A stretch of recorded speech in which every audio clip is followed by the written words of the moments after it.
Hey guys, Dr. Pete here, talking about getting ready for 2026 in flourishing schools.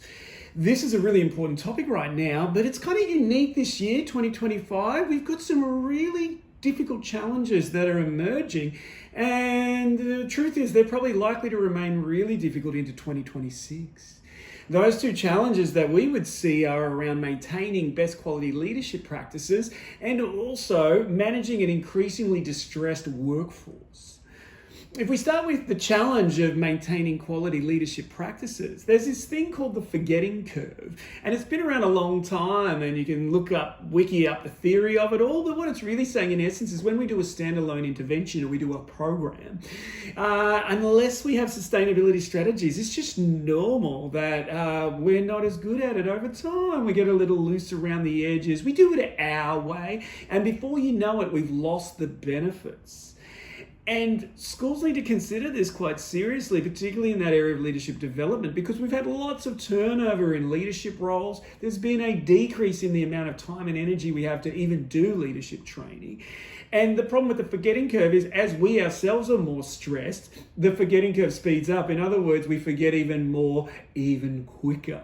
And that takes us to the second challenge that we need to consider thinking about 2026, which is that our workforces in education are getting increasingly distressed. You know, the research is showing that they are more than 3 times the general population in depression, anxiety, and stress symptom severity.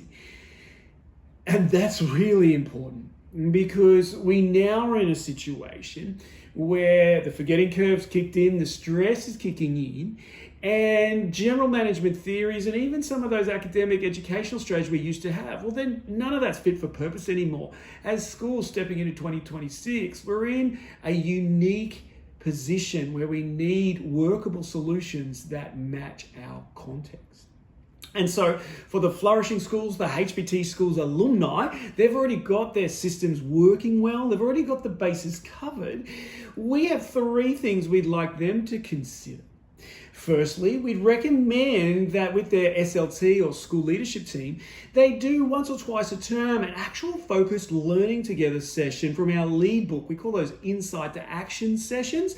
And instead of having the leadership team meeting, we just set aside that same amount of time. Myself or Al or one of our master trainers, we jump online, we run it with them. And they're having that collegial learning response, all that good energy, but also applying it onto some critical areas in your school like change management, line of sight, well-being, holding the initiative, burnout prevention, topics you choose. The second thing that we'd recommend, and indeed one of the most essential ones, is group coaching rounds twice per term. But those group coaching cohorts, we have your aspiring leaders, your middle leaders, your senior leaders. And you keep those cohorts constant so they build relationships, peer support, boost that network effect of positivity around your school. But we also get a chance to work with them and look at tricky problems of practice, provide some outside guidance and support.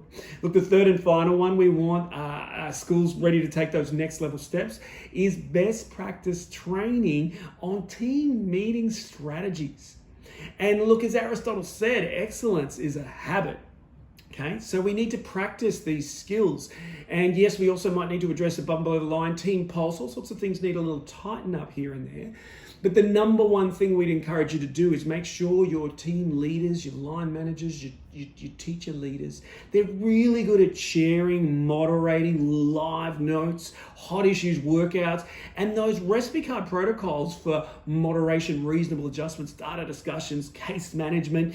It's really ever more important to use those protocols to drive up innovation, drive up student support, but do it in a way that there's no additional cognitive load and do it in a way that's ultimately reducing teacher workload.